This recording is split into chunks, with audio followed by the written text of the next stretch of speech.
since 2008, and I've seen tons of different markets. And this one is very reminiscent of our Great Recession. And so I'm super, super happy to have three of the biggest powerhouses that my home group has to offer. If you've ever been paying attention to the leaderboard, they are always on there for today's panel. So I'm really excited. Just a couple of housekeeping things. I have some prepared questions that I'm going to be asking them, but if you have like anything that you want to know, go ahead and use the chat feature. And you know, we're all about positivity here, so you know, only constructive questions, you know, please. So yeah, I'm really excited, guys. I've had the honor to work with two of you. Tyler, this is our first time getting to know each other. I did a little bit of research on you. So people know he is a humongous listing agent. Oh my goodness. And everybody wants to be a listing agent in this market. He has teams in Show Low, San Diego, and all throughout the Valley. He has 18 agents, and they're going to close over $100 million in production this year, which is tremendous, right? So thank you, Tyler, for agreeing to do this. I really appreciate it. It's an honor to get to know you today. Thank you. Then we have Miss Tori Ellens, and I have had the honor of knowing her when she was a top producing agent on a team. This gal kept talking about all of the things that she was going to accomplish, and let me tell you, they are big dreams here, and she always crushes them like no other. You guys, she was a top producer not even 2 years ago, and now runs a team of 10 people. They've closed over 110 units this year for almost $40 million in production. Guys, 2 years ago, she was her solo agent. So let me tell you, this woman is a powerhouse. And then we have Miss Becky Garcia, who I adore. When I first met her, I didn't know that there could be anyone more systematic than I am, because I'm such a systems nerd, but she is like hands down the best systems person I have ever met. I hire the best systems people. But you are committed to best systems, let me tell you. I'm a hot mess if I didn't have them. She has systems for prospecting, she has systems for marketing, she has systems for gifting, for HR, for team management. I mean, everything is so planned out. She has 17 agents covering the entire Valley from east side to west side. They've closed 295 transactions this year, guys. And it's an all-women team, which I happen to love. So woo-woo, go Becky. So I am super excited, you guys. I kind of want to jump into this because I feel like, you know, so many agents out there are struggling right now because we've been so buyer heavy for the longest time, and many of them didn't pivot into listings soon enough. And so a lot of people are having struggles getting their offers accepted in, you know, this tough market where there's such low inventory. So I wanted to get each of your takes on, if you were representing buyers right now, one, what would your like best practices be? And as a listing agent, because you guys have tons of listings, what are you looking for from buyers agents? So I want to start off with Tyler, right? Sure. As for the buyer side, for us, it's all about setting the expectations correctly. Right now, you're not getting anything at list price. Everything's going to be over. We use an escalation clause, but we use every part of the contract as negotiation. So when it goes from earnest deposit to inspection period to appraisal. So, you know, a lot of our offers, you'll see maybe a 5-day inspection or waiving the inspection. A big part of what we do is we always call that agent up front. And we're super upfront with them and super blunt, like, what's it going to take to lock it up right now kind of thing. And some agents won't give you that info, but some will. So we use that to our advantage. We always like to be the last to know the price, if that makes sense. So that way we know what we need to go in to beat other offers. But again, it's all about setting the expectation with the buyers about, hey, you're going to pay over appraised value probably. Just know that that's going to get made up with your interest rate. Interest rates are so low that, you know, that's going to offset anything that you overpay. But in this market, if you do want to buy a home, you are going to be paying over list price. So that's pretty much the expectations that we set with our buyers. As far as the listing side, we're it makes it easy because we just have that expectation of you're going to get multiple offers. It's going to be fast, and I'm going to drive up the price like no one else can. So I make sure that we say that on every listing appointment because it's important. But we just set that expectation of right now is the time to list, COVID or not. If you want to get extra money in your pocket, list now. So we're super blunt right now. You know, a lot of times it was beating around the bush, but right now you just have to be super blunt with people because there's tons of buyers out there, and you want to make sure that you're working with the right ones. Awesome. Becky, what would you say to that question? So a lot of what Tyler said, you just have to be, like he said, very blunt in setting the expectations. So when I'm sitting down with somebody and they're saying, I'm like, okay, I always ask, what do you know about the current market? Because I want to gauge where they're at and what their thought process is at. So if they're like, oh, well, I heard that it's, you know, buyers are having a really easy time to find houses, then, you know, okay, we're going to have a conversation about that. So where I've sat down, I'm like, okay, you're going to have to offer at least, you know, list price. If you can pay your own closing costs, pay your own, you know, home warranty, your own HOA, whatever it is, you're going to have to, you know, be willing to, you know, to do that if you have the funds. So I try to get an idea up front what they actually have so I know what I'm working with. So if they have that as a reserve, they just have to count on using that. So like you said, like really setting those expectations, and they say, well, what if I can do, can I just offer a little bit less? No. Okay, well, what if I did that? No. You know, I am very upfront. No. And then where the wife will say, she said no, like it's literally like I am that blunt, you know, with them, because they have to know. Otherwise, they're going to get very irritated very easy in the process if you are not being, you know, upfront and setting those expectations. Some other things, like Tyler said, you know, make sure, you know, if you can, you know, if they have money to pay above appraised value, if they have, if I'm representing let's say a first-time buyer and I know the funds are limited, I'd rather just pay the home warranty so that they don't have to ask for one in the contract, or, you know, doing some of those things. The other ways that I'm trying to find inventory too is going through like the UCBs and getting a hold of the agents and finding out like how solid is the contract. Do you have a written backup offer? As a listing agent, it's very rare I actually get a written backup offer. They will always just say, oh, can you hold my offer in backup position? That's fine, but I'm going to hold yours along with the other, you know, 15 or 16. And am I realistically going to have time to go back to you and say, here's what we have? So agents are not getting written backup offers. And if you have a listing agent that, you know, doesn't understand exactly, maybe, you know, they don't know what a, you know, written backup offer is, like really push them to get it signed if it's an acceptable, you know, if it's acceptable terms to them. But let's say I have a client, they love a home, they didn't get it. I'm setting a task for myself 9 days later to check in to see how that inspection is coming along. Did they get like a crazy binzer? And is that the time to then put in, you know, an offer on something? So we're getting some sight unseen offers. We're getting, you know, buyers who are open to writing sight unseen offers, which is kind of scary to some people. But if you've been in this business a long time, that was the norm back in the short sale days. You could not get into a home without seeing it first. So buyers are willing to do it if you have the conversation with them and they're going to be reasonable, or they know the floor plan of a home or something like that. It used to be common for us, and the offer would say, offer contingent upon visible inspection visible inspection of the property during due diligence period. It said something to that effect back in the short sale days. And I think that that's going to be coming around a lot more as far as getting sight unseen offers accepted too. So just trying to think of ways that you can find that extra inventory.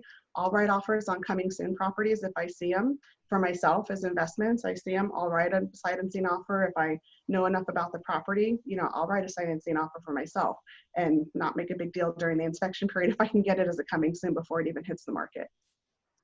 Wow, that's really good tactical advice. Tori? So blunt. It's never something I have a problem with. Anyone that knows me knows I'm like a very, very black and white personality. I think that obviously Becky and Tyler both made very valid points. I would, be repetitive to repeat much of what they said.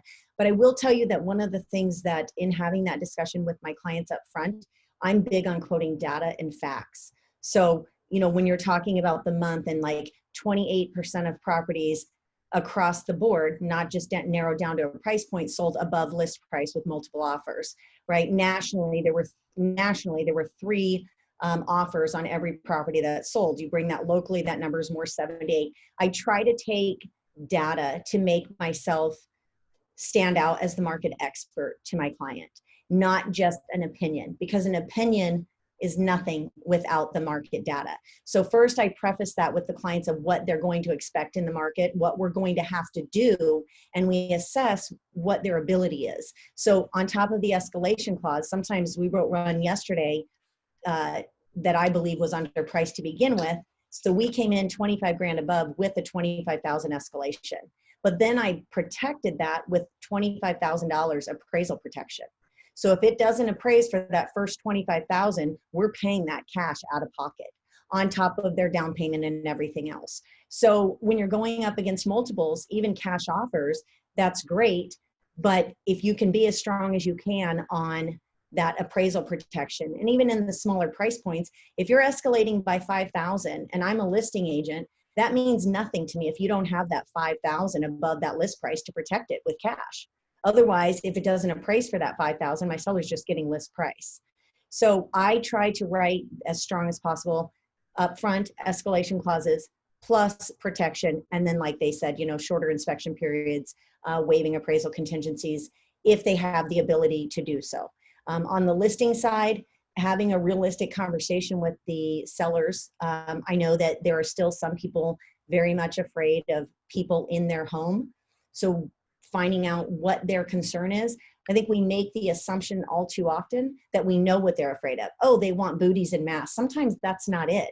Sometimes they want, somebody there to wipe down the handles, or you have to find out what their concern is so you can address it.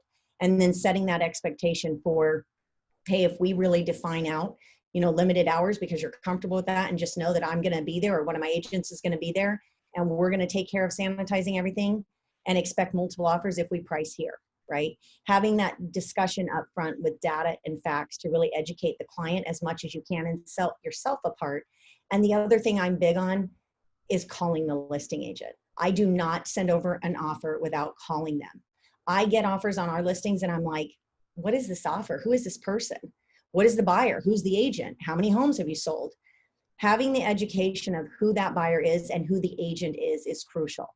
Because when I call somebody on their listing, they're going to know that my clients are educated what an inspection period is for and what it is not for. We're not trying to rebuild a home that costs $330,000 and you want $25,000 of repairs because you want to build a remodel in the Binzer.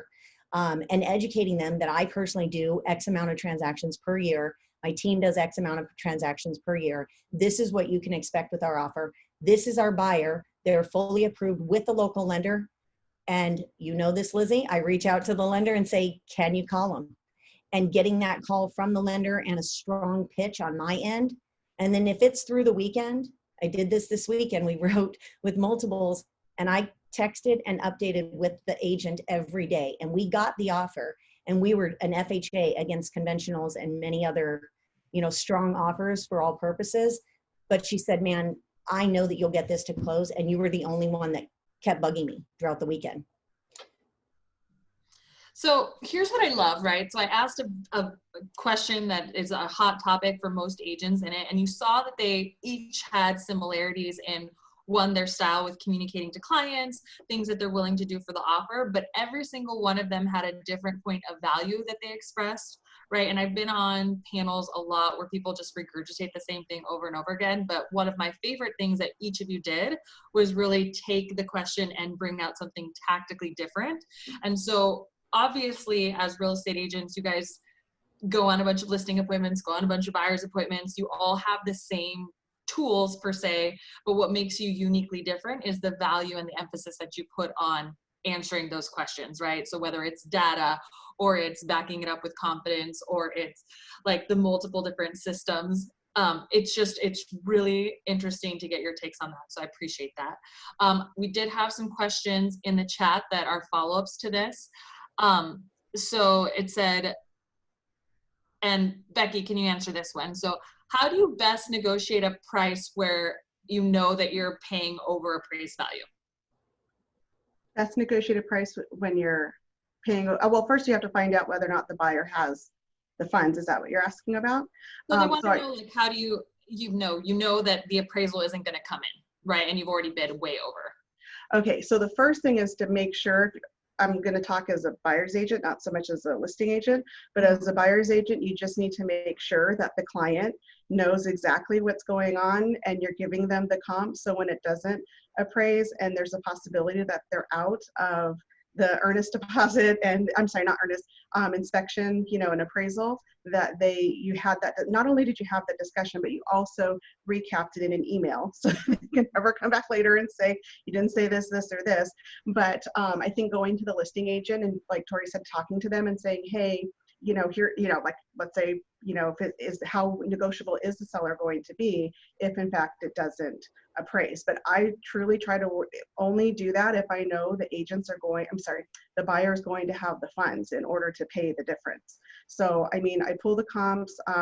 I have, as a listing agent, I make sure that I put together an appraisal package on every single listing, even when it's not, even if I'm not worried about the appraised value. So that's going to be a link to, we always get the, I know some people will meet in person.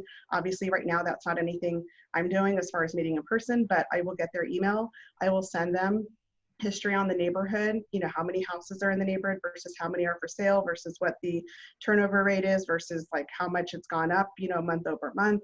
I'll send a link to the comps. I will send, every seller has to fill out a, like an appraisal list for me. And it just shows all of the updates, upgrades, when date they completed and the cost. So I have a full package that I put together as a listing agent to send over to them as well. But on a buy side, unless that buyer really has the money to pay and there truly are no comps to support that, I mean, I don't know how you can overcome that other than making sure that you're telling the buyer their options. And, you know, if they go in and make an informed decision, that's all you can really do is make sure that they have all the information in order to do that. Awesome. Okay, Tyler, how did you build such a good relationship with Zillow? And you're on mute, by the way. Glad you mentioned the mute thing, because I was just going to start talking. So, so I started with Zillow 4 years ago at $600. My lender paid half, and then, you know, as you start paying more, you start getting different levels of service from Zillow. So when I hit about that $5,000 mark, I got a new rep. His name was Mark Pickens. And we just truly built a friendship and a true relationship. And that's what I try to do in all aspects of business, because the relationship goes so far, way further than a lead, way further than not taking care of somebody. So for me, it was just easy to just build that relationship and then go to the events and all of that stuff and just walk up to the execs, walk up to the VPs, walk up to the CEO and just start talking to them, because that's kind of the business we're in, is meeting new people. So that's kind of what I did at the start, and then it's kind of just gotten better since then. So we do have a great relationship with Zillow right now, and you know, I definitely don't take that for granted because the leads are good, but you know, it's just a massive, just a matter of building that relationship. I love that. I want to pivot this question to Tori, because one of my favorite stories about you personally is how when Zillow rolled out their new buyer agent model, she initially wasn't on the list, but man, did she call her Zillow rep over and over and over again. So I wanted to talk about how you're now getting a bunch of deals with Zillow and all the things that you've done, like especially with relationships with the hospital, to create those like channel accounts for listings. So Zillow, I think we can all agree. I know Becky's big with Zillow too. It's kind of that necessary evil. When they went to Flex, we were spending just under about $14,000 a month prior to Flex. And they went to Flex, and all of a sudden, I don't know if we got some bad advice, I think would be the best way to put it, from our new rep. We had also been told misinformation from our last rep, but we went from closing, about 8 to 10% we were converting and closing, to literally getting leads that were $10,000, $20,000. And man, I just told my rep, because the thing that she was fighting with me was that we were terrible at converting. And I said to her, well, the funny thing is, somehow I'm still converting everything else. And all of a sudden I'm terrible with Zillow, but I was converting at an 8 to 10% range. And I was doing, 5 to 6 deals a month with you. And it really was truly learning through that challenge and finding a solution to the problem. I believe that we as agents face this on a daily basis with our careers, right? Whether you're a new agent or a seasoned agent, as the market changes, you become a firefighter of different sorts, and you have to adapt to that market. If you're not adapting, you're dying. So with Zillow, I had to adapt. And there were many discussions with my rep that wasn't, I kind of had to bring in a balance too, kind of a good cop, bad cop, because I was like, I'm going to kill her. Like, I'm going to go to jail.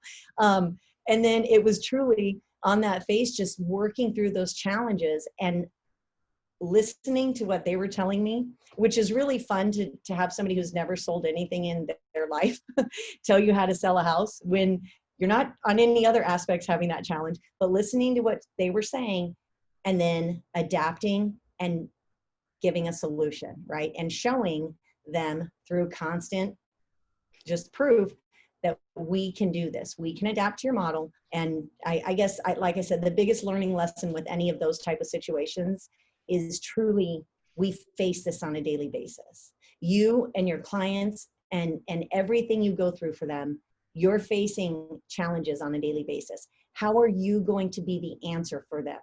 How are you going to take that solution right now when you're writing multiple offers and maybe somebody's written 4 or 5 or 6 offers and they feel defeated? How are you going to answer that challenge for them? How are you going to be that face that says, hey guys, we'll get through this? And part of that starts up front because you know the market, so you're going to prepare them. But there will be a point when they've written 6 or 7 that you have to get them over the hump, and you have to reassure them and be their counselor sometimes. My favorite thing though was that, like, when they were giving you the leads, you at one point you're like, I'm going to close every single deal they give me. Like, I don't care if it's 10,000, 5,000, 40,000, 500 million, like, I'm closing every deal they give me and I'm asking for another one. And I remember being like, wow, like, this is such a different approach, because a lot of people would say, I'm not going to even touch that $10,000 lead. Like, screw them, I'm too good for that. But like, you worked a lot of, it was like 10,000, 40,000, manufactured home. You were just like, I'm closing every deal, hands down. And then one day you called me and you're like, okay, I'm on the list. And I was like, okay, that's a really valuable lesson for people to learn, because you don't always get picked, even when you're a top producer, right? And so, like, just being tenacious, going after it, calling, starting those relationships, like Tyler said, hugely, hugely important. I also want to just comment really quickly, guys. Becky has graciously agreed to share that spreadsheet with everybody who's on this webinar. Thank you so much, Becky. That is going to be such a huge help to everybody. No problem. So, okay. So there was this question I'd love for all 3 of you to answer. I'm going to start with Becky. Where do you guys get your data? Like, what types of information, I know the Cromford Report's pretty big, but where else are you getting your data to present to sellers and buyers? We get a lot from, like, my marketing team will get it for me. So I have to get it, it's not going to happen. But they go to the title companies who get it from the MLS. So it comes to me from one filter to another, and then me at the end. So so that way I can stay up to date. So a lot of it from us comes from the title company. We do have Cromford reports. I'll log in every now and then and look at that. But when I look at all the numbers and graphs, I'm like, okay, you got to just give me the easy one. So yeah, a lot of it from us comes from the title reps. So like Lawyer's Title is really good about sending that out to the agents. So if you don't already have a relationship with one, then definitely get in touch with those, because that's so, they make it so easy for you to read. Quick plug, Chris Medina is amazing from Lawyer's Title. If you need his contact information, let me know in the chat and I will send it to you. Tyler, where are you getting your info? Oh, and you're still on mute, babes. Just so used to muting it. So for me, I'm with Magnus Title, and I use Angela Kiernan, and she sends me stuff monthly, and then they also do the conference report as well, and then my lender. So it's really just all avenues, and then we compile everything and kind of go off of all of that data together. Love it. All right, Tori. Okay, so Lawyer's Title, Chris Medina. I cannot stress enough, and if you guys have, any of you have taken my other classes, you are only so strong and only so knowledgeable and only have so much time. Tom Ferry says it all the time, R&D it, rip off and duplicate it. So Chris Medina is very good at getting me stats. I go over things, daily sometimes, but definitely weekly. We stay up on the current. And then on top of that, one of my podcasts recently, Lizzie, I literally listened to your podcast and I just R&D'd it and I just put my spin on it. So I try to surround myself with people that are better than and bigger than and doing and being the lifestyle and the business model that I want. So when I'm talking with other agents, I'm not talking to somebody who's doing 10 deals a year, right? I'm talking to the Tylers and the Beckys where I'm like, okay, guys, you're my, I want to be you when I grow up. So what do I need to do that? And surrounding yourself with strong partners, lender and title, that's crucial. You have to have people that knock it out of the park in those fields. That's huge. That part right there, that last part you said, is huge.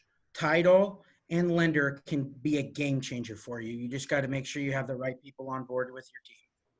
Yeah, because guys, at the end of the day, you can do everything right. And guess what? If the funds, if they don't get there, or there's an issue with title and there's a discrepancy, good luck. I mean, you were a great agent, but you didn't get it to the finish line because the people you trusted in dropped the ball. And that's, they're a reflection of you. So partner with somebody who makes you proud to say, that's my lender. And I just want to say it always falls on you. Every time. Doesn't matter what you've done, what you've given, what if you showed up at their house because they locked the key and they locked their door at midnight and couldn't get in and you went into their lockbox and got the key for them at midnight. Doesn't matter. If the deal doesn't close and it doesn't go smooth at the end, it's your fault. You're a hero or a zero. Every time. 100%. I couldn't agree more. Hope I'm making you guys heroes. Always. Alrighty. At 7:30 this morning, you were calling a listing agent for me. Okay, good. Alrighty, guys. So let's pivot a little bit and just talk about tactical things that top producers do with their times and days. So, Tori, let's start with you. What's your highest and best use of time? For me, it's anything I can do front of the client. So my coach tells me all the time, all I need to do is talk to somebody and move it, right? So anything I can do to generate that business. And this year it's been a shift because this year I've been focused on growing the team and, not just growing my numbers, but growing the team's numbers, which it's growth in a different way, right? And really putting together that strong system to growth and scale. But I can tell you, no matter if you're producing as a solo agent or if you're growing or if you're big and getting bigger, there's some things that are repetitive that you have to do. Having a system in place and a plan and a process that you follow daily, calendar, time blocking, you can't just wing this career. You can't get up every morning and go, what am I going to do today? If you want to do one deal a year, have fun, right? And then let those of us who are killers just eat you alive. We'll take that one deal from you in time because we wake up with a system and a process every day. I know what my goal is every day and what my team's goals are and what we do to get there. Having that plan in place and calendar, time block, and follow it, because this career will throw things your way all day long that you're like, oh, there's coming at me, but you've got to be on top of it. Time block and follow your calendar. If you say you're going to do something, do it. Don't let the fact that, oh, I don't have any set appointment with clients today mean that you can sit around in your pajamas all day. Take that time and do something productive. Find your pillars of business and work them every day. Heck yeah. Good answer. Becky, what's your highest and best use? For me, it's finding new business. So whether that's for myself, whether it's for the agents on my team, prospecting, whatever you want to call it. For me, that's my highest and best use. All my main focus is on new lead, new client procurement. That's what I look at. It's not necessarily me that does it. It could be, okay, marketing department, what are we going to work on, for, what's our social media going to look like this week? What are we doing for that? What are we, is there, talking to you, like I had, when I had you talk to my team last week, like what are some new things that we need to know about? So it's also reaching out to not only your team, and everybody here has a team, whether they have a team or not. It's your lender, it's your title rep, it's, your home inspector, whoever it is, everybody here has a team. So how can I reach out to them, whether that's through me or somebody on my team, to see, okay, what are we missing? Where are we, what do we need to, what new mortgage product do we need to know about that we're not, that we're underutilizing or whatever it is. So for me, it is definitely just whatever I can do to get us additional clients. That's my main focus. And like Tori said, figure out what days in real estate are your days off. So let's say Sunday and Monday are your days off. And Tuesday you don't have any appointments. That doesn't mean that there aren't still things for you to do in real estate. Are there past clients that you can check up on? Is there a webinar that you can listen to get information? Are there new homes in the area that you cover that if let's say they're vacant, it's going to be okay for you to walk through and know the inventory. When I was just starting, I would answer my phone every time it rang. I never did the 50 questions to somebody before. Are you pre-qualified? Are you this? Are you this? It's like, you want to see a home at 123 Main Street? Okay, no problem. And we didn't have where everything was right here.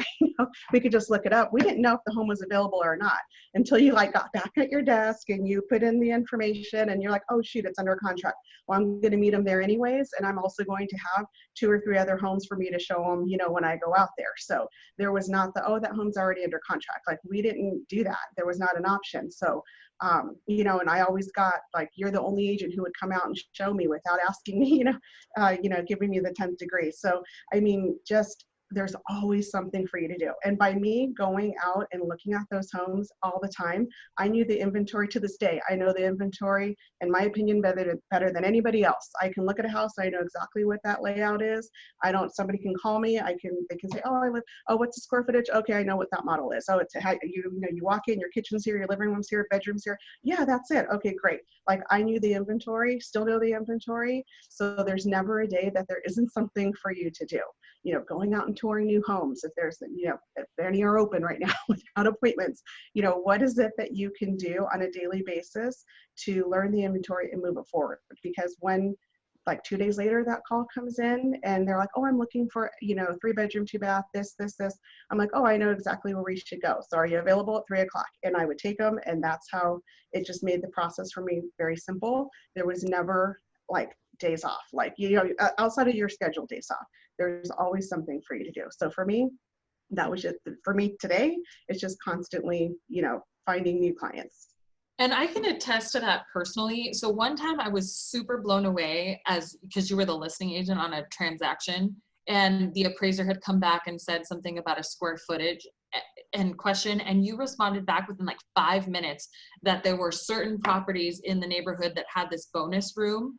And it was I was so blown away at how fast you responded and how well you knew the neighborhood and I was like, how many homes have you listed in this? You were just so knowledgeable and so fast. And as a listing agent, I can imagine that that's probably one of the aces that you hold, right? Is that pretty much everything. I mean, that response definitely helped the appraisal come in at value. Yes. Yeah. Right. I mean, you got to know the inventory. If you're a new agent, and I know that it's hard to spend money on a lot of things up front. If there's one thing I learned from the beginning was I knew my inventory better than anybody else. that was free. It didn't cost me anything except my time. I love that. Tyler, best and highest use of your time. Yeah. So for me, the hardest transition was moving out from being a top producer by myself to having people join our team. So for me, we have 18 individuals here on our team with their families that trust me every single day. So for me, I want to put myself aside. We do one-on-ones, we do coaching, training, education. That is my main focus, because we have a team of trained assassins that can handle any situation that comes to them. And that has to do with the training that we do literally every single day. These guys are in here making calls, these guys and gals, literally from 8 a.m. to 5, 6 o'clock doing lead gen all day long. Well, I need to be making sure I put in the time with them, so we're both pulling the cart together. And I'm not the guy at the front with a whip, if that makes sense. So for me, it's all about coaching, education, and making sure that they get to live the lives that they want, that they entrusted in me at the beginning of all of this. So that's the biggest use of my time. You know, as a new agent, lead gen, lead gen, lead gen, lead gen, lead gen, all day, every day, no days off, 24/7. You pick up the phone, you go show that house. I don't care if they're pre-qualified, you go. Because the chances of you landing that person face to face is way higher than you losing them. So you want to meet with multiple people a day. You want to have tons of contacts a day and get them over to your lender. That's if I was a new agent, which that's what we did. But again, as where I'm at now, it's all about building the team, building more assassins, and what we call them is Navy SEALs. So we have 18 Navy SEALs on our team. So Torie Sharks, you're trained assassins. Becky, what's your killer nickname? Actually, I do call them Lady Sharks. Lady Sharks, I love it. Do you see though, like everyone's really aggressive. I like to refer to myself as a shark too, you know, and I'm like, I'm just looking for bloody seals, you know? I love it. Okay, so quick question and I hope that, I know you guys will give candid answers because you guys are super candid, but pros and cons of starting a team, because there's some people on here that are like, I want a team, but we all know that it is super hard and definitely sometimes feels overrated. So pros and cons, Becky. Pros, if it's just to make more money, that's the wrong reason. So if you want to do a team to make more money, no. Because you make less money at first, right? Yes, you definitely make less money at first. Yeah, for sure. So the pros as far as starting one is when you get to the point of where you have too many clients and not enough time to like take care of all of them, then that's when, you know, it was like, okay, I got to start, you know, and of course the team started with admin. It doesn't start with another salesperson, because if you can't get the admin down, then it's just two of you there. Now it's double up the problem. So we built the admin team first, and then we built the sales team after. So so pros is it's a lot of time, it's a lot of energy, it's a lot of you know, you want them to do just as much as you do, but you also have to remember that they're not you. If they were you, they'd be your competition, you know, building their own team. So I think that takes a lot of knowing where they're at and knowing, okay, what goals do you want?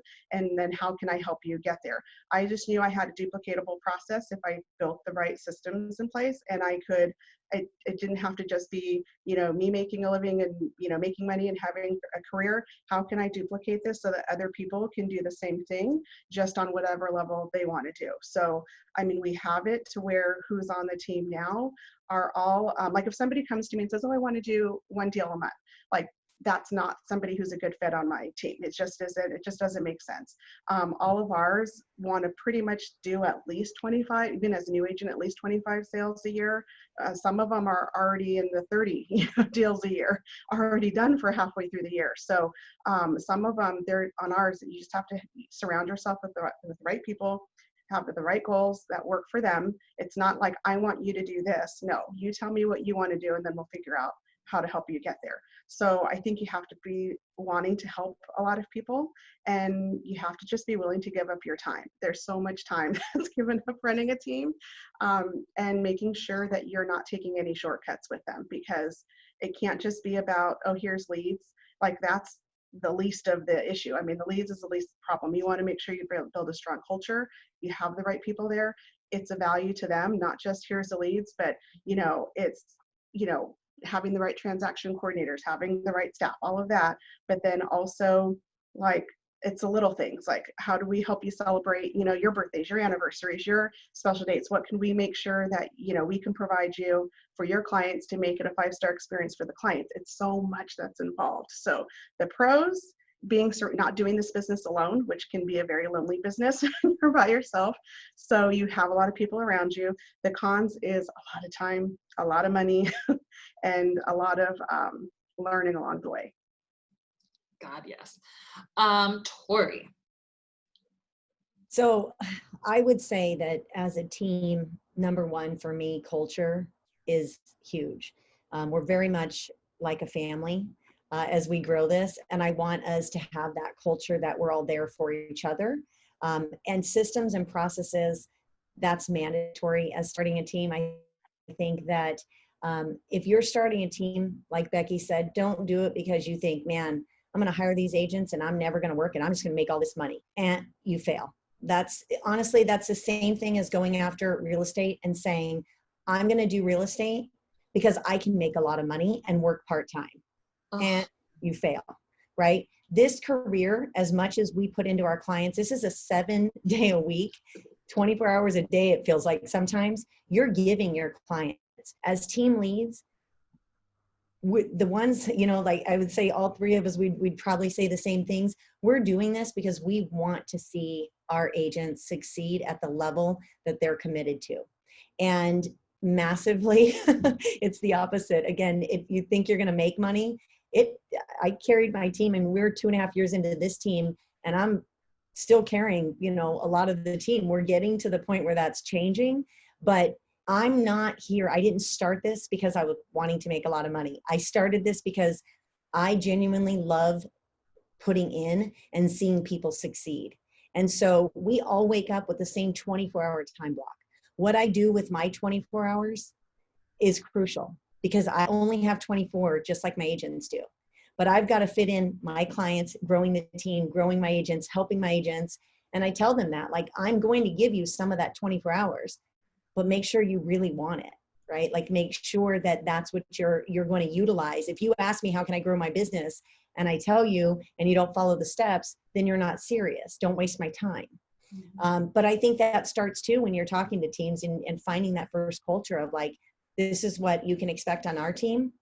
This is what you can, what we require, what we're looking for. And it's like, I always joke with agents. I say, hey, for 90 days, we're going to date. After 90 days, we're going to see if you and I should get married or not. Because those first 90 days, you're really trying to determine, like, are we a good culture fit, right? Does this work for both sides? Totally. Tyler, pros and cons of starting a team. Yeah. First, sorry, I thought maybe I was on mute again. No, you weren't. I'll let you know. I got you. I kept it off there. So first, if you're wanting to do it to get rich, find something else to do. This is, at the beginning, kind of like Tori said, my volume paid for the team for a long time. And for me, I do it to help people. I do it to make sure that people can come onto our team, have an amazing relationship with our team, but actually live a life that they want with actually making the amount of money that they want. The hardest transition for me was like, wait, you don't want to make $1 million? Okay. So then for me, it was like, oh, crap. Other people don't want that, and that's okay. So for me, it was hard to adjust into, oh, your goals aren't their goals.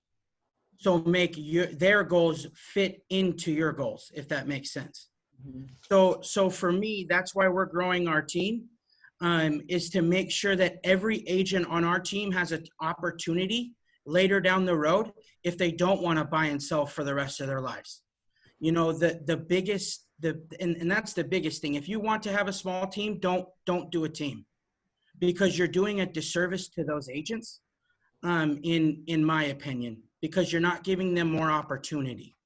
So for me, it's all about helping people. And the biggest thing is make sure your spouse is on board, because at the beginning, it's going to be a dog out drag fight at the beginning.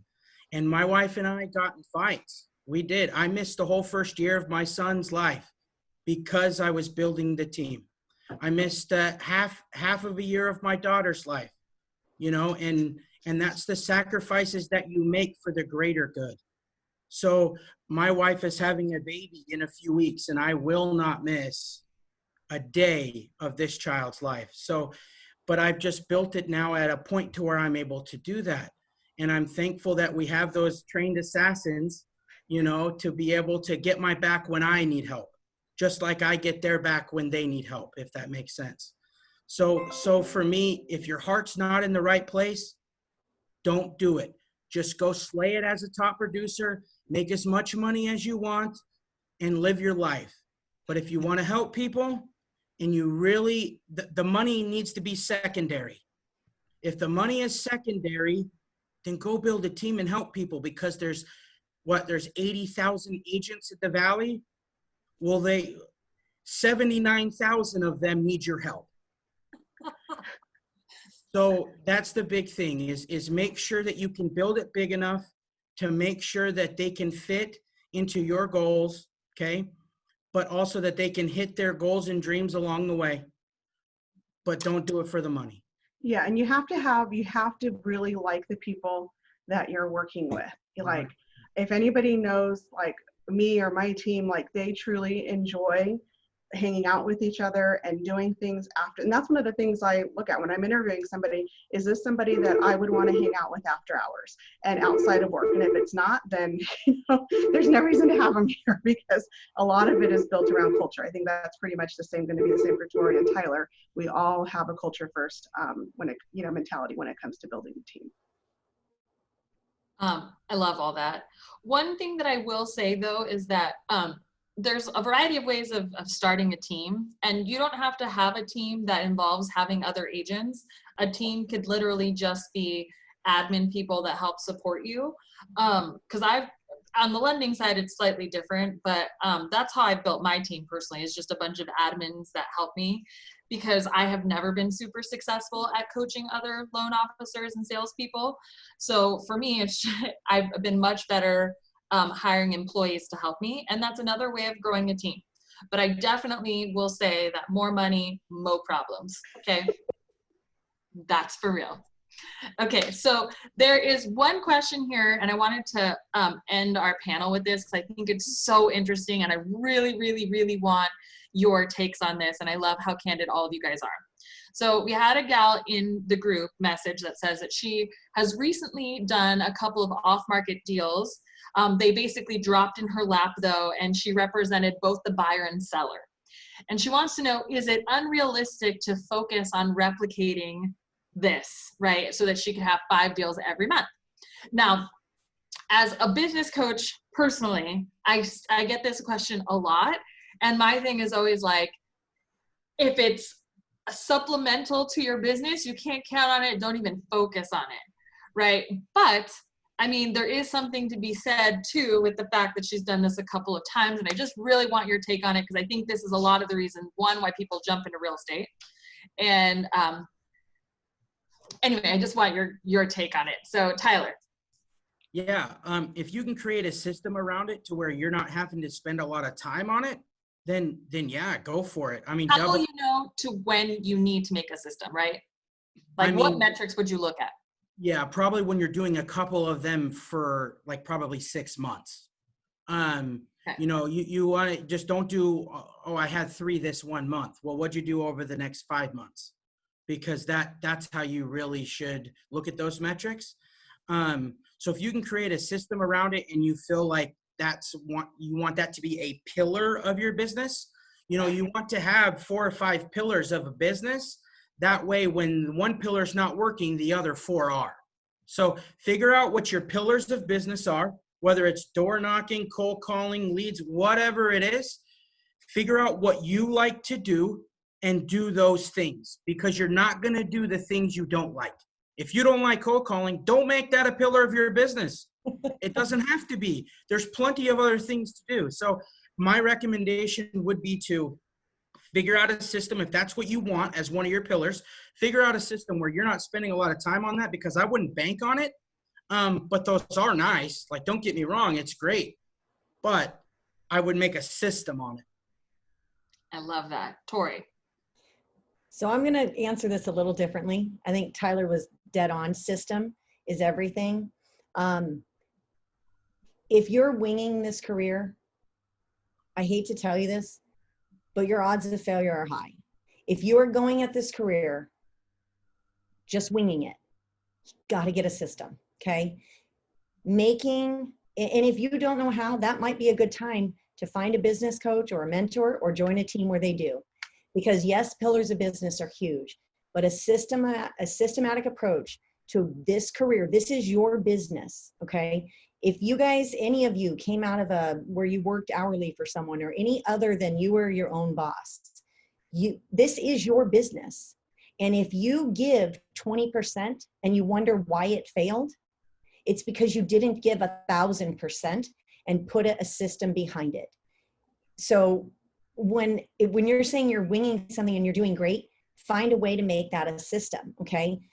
Like right now, and I know this is a little bit off topic, but as we talk about the market adapting, find things to do that will put you into a systematic approach of earning more business. And I say earning because you will earn it. You've got to work your butt off.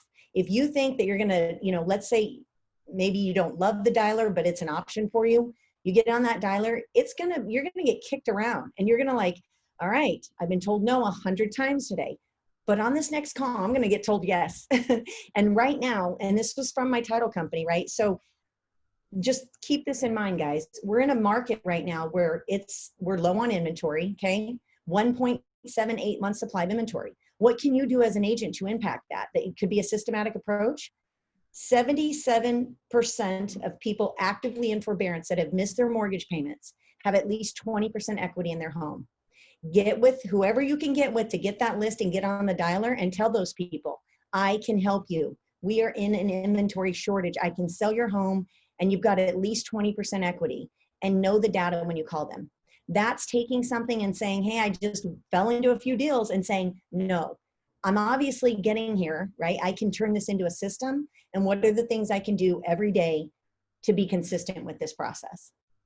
So when they talk about turning something into a system, guys, what they're looking for is, one, how did you procure the lead? So where did it come from? Well, who in your network? How did you do this? You did this multiple times, right? What were the factors in these scenarios that are the same? And then who else do you know, or what areas in town can you start doing the same thing, right? That's what they're really looking for in terms of like creating a system.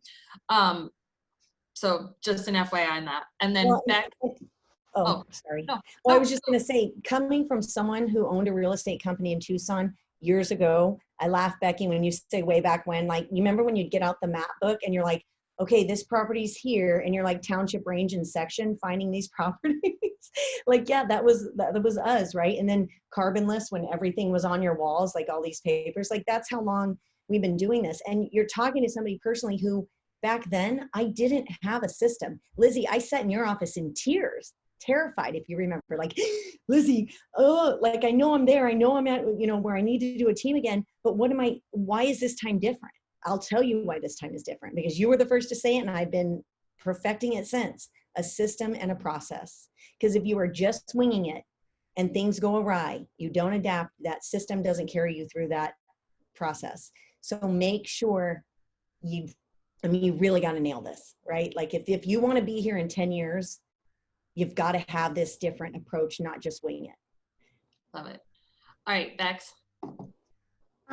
As far as that wouldn't be, if it's a pillar that you want to do, then of course, like everybody's, do the pillar. I don't do limited representation myself. I don't represent buyer and seller. So that wouldn't be anything for me. But one thing I will tell you, off-market opportunity, when you have an off-market opportunity, there's one thing I'll tell you about that. And I don't know if that just happened to be where maybe it wasn't a great deal, but it was just buyer and seller, came together, and that's great. But if there's one piece of advice somebody gave me a few years ago, is because we all, again, REO days, I remember not being able to give a $30,000 house away. You could not find a buyer for a $30,000 house. You just couldn't do it. It's crazy to think about it, but back in the REO days when it was at the bottom, no one could afford to buy. So, a few years ago, our coach told me, save your money now. So when those opportunities come up, then you have the money to buy your own deal. Because you guys are on the front lines. You guys are finding out about the best deals before anybody else. So I did that, and I just socked everything. I actually put away 50% of whatever I make. I automatically put it. I don't get, let's say you have a $10,000 check. I get a $5,000 check. And the other 5 I put into an account. So I have my money saved. And so anytime a deal comes up, if I'm sitting with somebody and they're like, well, I don't want to list because of X, Y, Z, I don't want to do this, whatever the case may be. I'm like, okay, well, does this work for me? I don't think about what clients it works for. I think about, is this a situation that works for me? Well, how about if I buy the house from you and I'll let you stay in it for X amount, whatever the situation is that they need. It's like, that's perfect. Okay, great. So you guys should be on the lookout for your own deals, not getting those deals for your other clients. So I would say that would be the advice I would say. Save your money as much as you can. I know it sounds easier said than done, but I started from the very first transaction I ever did. I didn't put away 50%. I put away 20%, and then I raised it to 25, and then to 30, and then now I'm at a 50 for everything I make. I automatically put away 50%. So you can do baby steps, but the best deals that you're going to get, and I do long-term holds. I know Tyler does more on the flip side, I believe.